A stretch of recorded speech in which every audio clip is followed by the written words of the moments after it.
pagi, semangat untuk belajar kimia. Kembali lagi bersama saya, tentunya untuk belajar kimia. Pada pertemuan kali ini saya akan membawakan materi menyetarakan redoks bagian kedua, yaitu menggunakan metode perubahan bilangan oksidasi atau disingkat dengan metode PBO. Nah, saya langsung masuk ke prinsip kerja penyetaraan redoks metode PBO, yaitu adalah jumlah perubahan bilangan oksidasi atau PBO oksidator sama dengan jumlah perubahan bilangan oksidasi reduktor. Jadi, yang kita lakukan di sini bagaimana supaya perubahan bilangan oksidasi pada oksidator sama dengan PBO pada reduktor. Nah, ini saya buat tetap menurut langkah-langkah. Jadi setelah belajar ini nanti boleh dibandingkan mana metode yang paling mudah Anda pahami atau Anda gunakan di dalam menyetarakan reaksi redoks. Saya masuk ke contoh yang pertama. Nah, misalkan reaksinya MnO4 negatif tambah Br negatif berubah menjadi Mn2 positif tambah Br2. Maka langkah pertama yang harus dilakukan adalah menguraikan biloks masing-masing atom. Jadi, kita menulis kerangka redoksnya. Nah, setelah menguraikan biloksnya masing-masing, kita tinggal membuat kerangka redoksnya. Ingat, yang biloksnya naik berarti oksidasi, yang biloksnya turun berarti reduksi. Jadi saya buat demikian. MnO4, saya mulai dari O itu negatif 2, saya hitung di atas, itu negatif 8 ya, supaya negatif 1 jumlahnya maka Mn-nya 7. Nah, untuk Br negatif ini adalah ion monoatomik, bilangan oksidasinya tentunya sesuai dengan muatan. Negatif 1 untuk Mn, 2 positif berarti biloksnya positif 2. Sementara Br2 adalah unsur bebas, bilangan oksidasinya 0.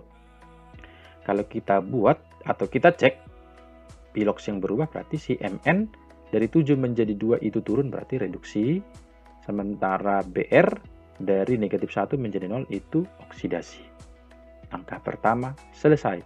Langkah kedua adalah setarakan jumlah unsur-unsur yang mengalami perubahan biloks. Nah, yang mengalami perubahan biloks adalah si Mn sudah sama, si Br-nya yang belum sama. Berarti kita tinggal tambahkan koefisien kepada Br negatif, yaitu sebanyak 2.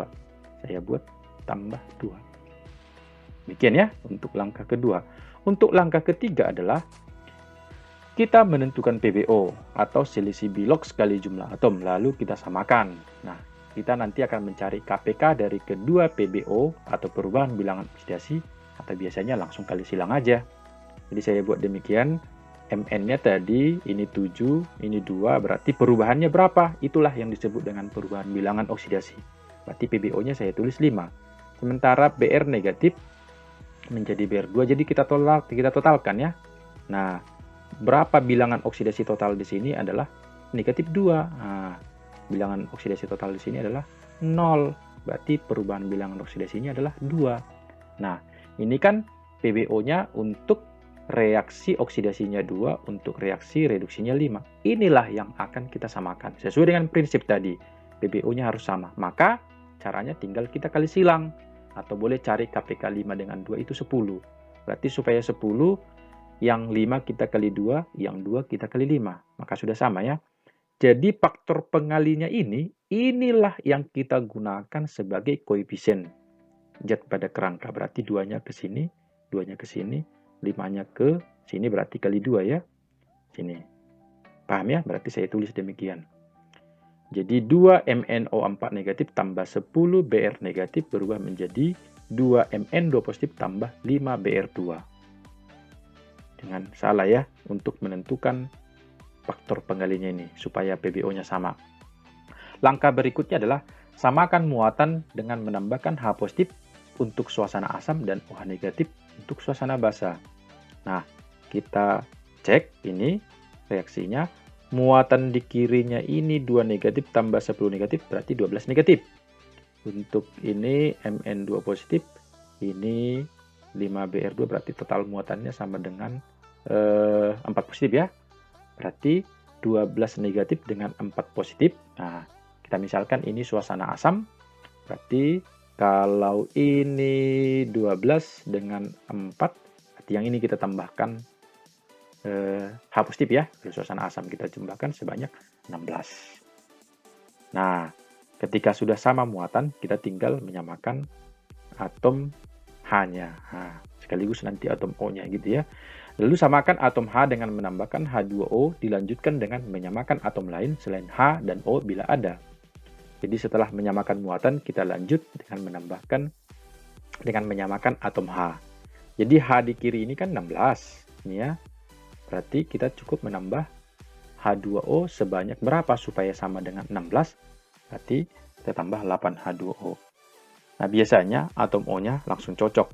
Jadi ketika pun belum cocok, ini kita akan lakukan berulang-ulang. Gitu ya. 8H2O. Jadi reaksi ini boleh kita cek, maka jumlah atomnya sama, jumlah muatannya sama. Maka reaksi sudah setara. Oke, saya buat contoh yang kedua. Ini untuk suasana basa ya. Yang pertama tadi suasana asam, yang kedua suasana basa. Cl2 tambah IO3 negatif berubah menjadi Cl negatif tambah IO4 negatif. Nah, langkah pertama menguraikan biloxnya. Jadi kita buat ini 0, si O-nya negatif 2, si I-nya nanti kalau dihitung jadi 5. Cl negatif, biloxnya negatif 1, O-nya negatif 2, I-nya menjadi 7 ya. Cek unsur yang berubah bilox, berarti si Cl dari 0 menjadi minus 1, berarti ini reaksi, kalau turun berarti reduksi ya. Nah, lalu I, ini adalah oksidasi. Nah, ini kerangka redoksnya. Langkah kedua, setarakan jumlah unsur yang mengalami perubahan bilox. Berarti yang berubah adalah si Cl dan si I. Si Cl-nya belum sama. Berarti si Cl-nya kita tambah koefisien 2 untuk Cl-min. I-nya tidak perlu. Langkah ketiga, tentukan PbO. Nah, kita buat lagi kerangkanya. Berarti bilox totalnya ini 0. Nih ya. Bilox totalnya ini negatif 2. 0 menjadi 2 berarti PbO-nya sama dengan 2. Untuk IO3, biloxnya I sama dengan itu 5. IO4 itu 7. Berarti perubahan bilangan oksidasinya juga 2. Kebetulan PbO-nya sudah sama-sama 2. Atau boleh dibuat ini kali 1, ini kali 1. Sama saja ya. Nah, jadi kita buat ini kali 1, koefisiennya jadi 1 semua lah ini. Ya. Ini tetap 2. Nah, karena dikali 1 ya. Sehingga diperoleh dia setelah PbO-nya sama. Lalu langkah berikutnya, samakan muatan. Ingat, kalau pada suasana basa, kita tambah OH negatif. Jadi saya tulis lagi reaksinya demikian. Nah, kita cek muatan untuk kiri ini negatif 1, untuk kanan ini negatif 3 ya. Dari sini negatif 2, nah ini negatif 1. Kita totalkan negatif 3. Negatif 1 dengan negatif 3 berarti kita butuh 2 negatif lagi pada sisi kiri. Berarti kita tambah 2 OH negatif. Lalu samakan atom H dengan menambahkan H2O. Dilanjutkan dengan menyamakan atom lain. Gitu ya, kalau ada selain H dan O. Berarti kita lihat H-nya di kiri ada 2, berarti kita tambahkan H2O sebelah kanan ya, cukup 1. Demikian ya. Maka reaksinya kalau kita cek, sudah setara jumlah atom, sudah setara muatannya. Jadi gampang ya. Ya, saya masuk ke contoh yang ketiga yang bentuknya berbeda. Ini dia autoredox ya. Jadi saya coba uraikan biloxnya langsung. Ini 1, O-nya negatif 2, maka Cl-nya supaya 0 berarti harus 1. Untuk Na itu golongan 1 berarti 1, supaya 0 Cl-nya negatif 1. Na-nya golongan 1, 1, O-nya negatif 2, supaya 0 maka Cl-nya sama dengan 5. Nah, kita cek untuk unsur-unsur yang biloxnya berubah, berarti si Cl dari 1 menjadi 5 berarti oksidasi. Lalu si Cl-nya juga ternyata, yaitu dari 1 menjadi negatif 1, berarti ini termasuk reduksi. Jadi kerangkanya sudah. Nah, jadinya untuk kasus seperti ini, supaya pangkalnya ini ya hanya membantu ya. Jadi kita tulis saja 2 kali supaya ada pasangannya masing-masing. Jadi demikian ya. NaClO berpasangan dengan NaCl, NaClO juga berpasangan dengan NaClO3. Oke ya. Langkah berikutnya adalah kita samakan atom yang biloxnya berubah. Kebetulan si Cl-nya sudah sama. Nah, ingat hanya atom yang biloxnya berubah. Nah, jadi kita menentukan PbO-nya dari 1 untuk NaClO, nanti negatif 1 untuk NaCl. Berarti perubahan bilangan oksidasinya 2. Sementara untuk reaksi reduksinya ini 1. Sementara NaClO3 ini tadi 5 ya, berarti perubahannya 4. Berarti supaya sama PbO-nya, yang bawah kita kali 2, yang atas kita kali 1. Ingat, koefisiennya ini, kerangkanya ini, kita kalikan dengan 2. Jangan kebalik ya. Ini kerangkanya ini. Nah, berarti ini kita kali 2. Maka diperoleh ini jadinya 2, 2. Ini nggak usah, karena kali 1. Nah, karena ini muatannya sudah sama, berarti kita menyamakan atom O. Nah, coba kita cek. Atom O di kiri ini ada berapa? 2 tambah 1, 3. Di kanan juga 3 ya.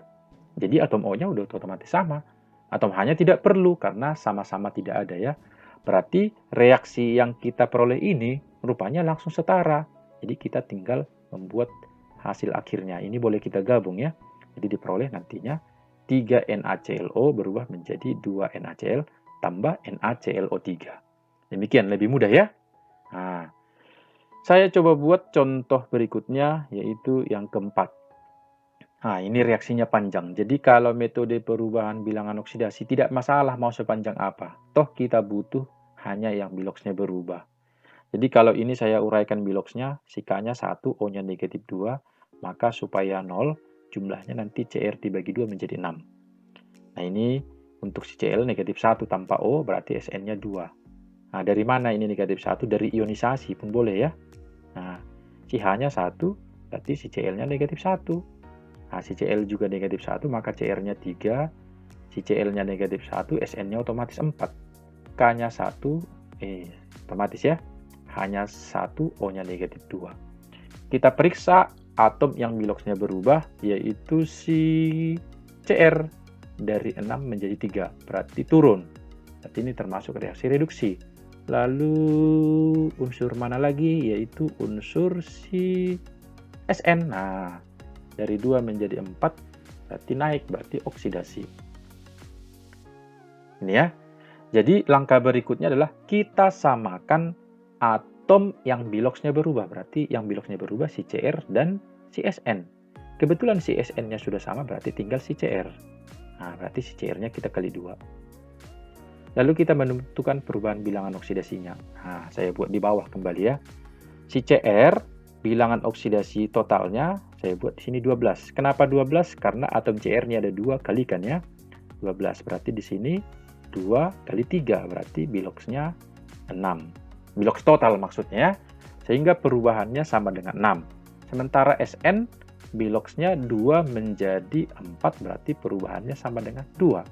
Nah, perubahan bilangan oksidasi 6 dan 2, kita samakan di angka 6. Berarti ini kita kali 1, ini kita kali 3. Nah, ingat caranya tadi, satunya ini menjadi koefisien kerangkanya. Sementara 3-nya ini kita buat menjadi koefisien. Berarti sini 3, di sini 3. Saya tulis ini ya. Lalu kita samakan atom O dengan cara menambahkan H2O.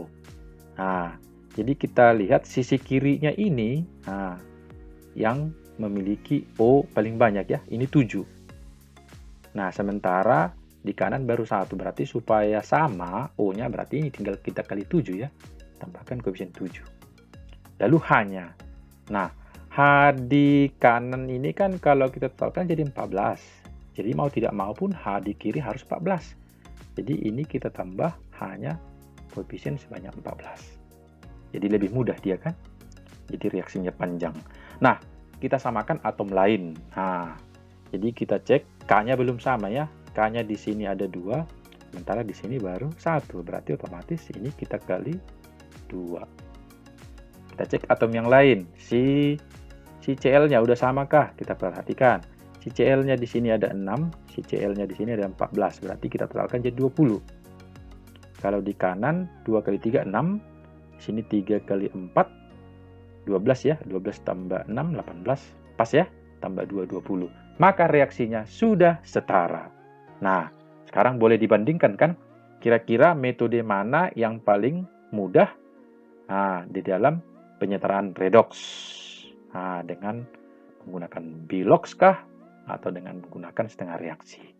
Jadi sebagai perbandingan. Nanti ketika mengerjakan soal penyetaraan redoks, kita gunakan senyaman mungkin metode apa yang nyaman bagi kita. Oke, jadi untuk melatih penyetaraan redoks metode perubahan bilangan oksidasi, saya buat latihan soal berikut. Nah, coba disetarakan dengan menggunakan metode perubahan biloks saja dulu ya. Nah, ini ada suasana asam. Nah, ini mirip-mirip dengan satu soal. Nah, ingat tadi, tak masalah mau panjang gitu ya. Oke, baiklah, terima kasih bagi yang sudah bergabung, semoga bermanfaat. Kiranya siapapun yang menyaksikan video pembelajaran ini merasakan manfaatnya, tentunya semakin pintarlah kimianya, gitu ya.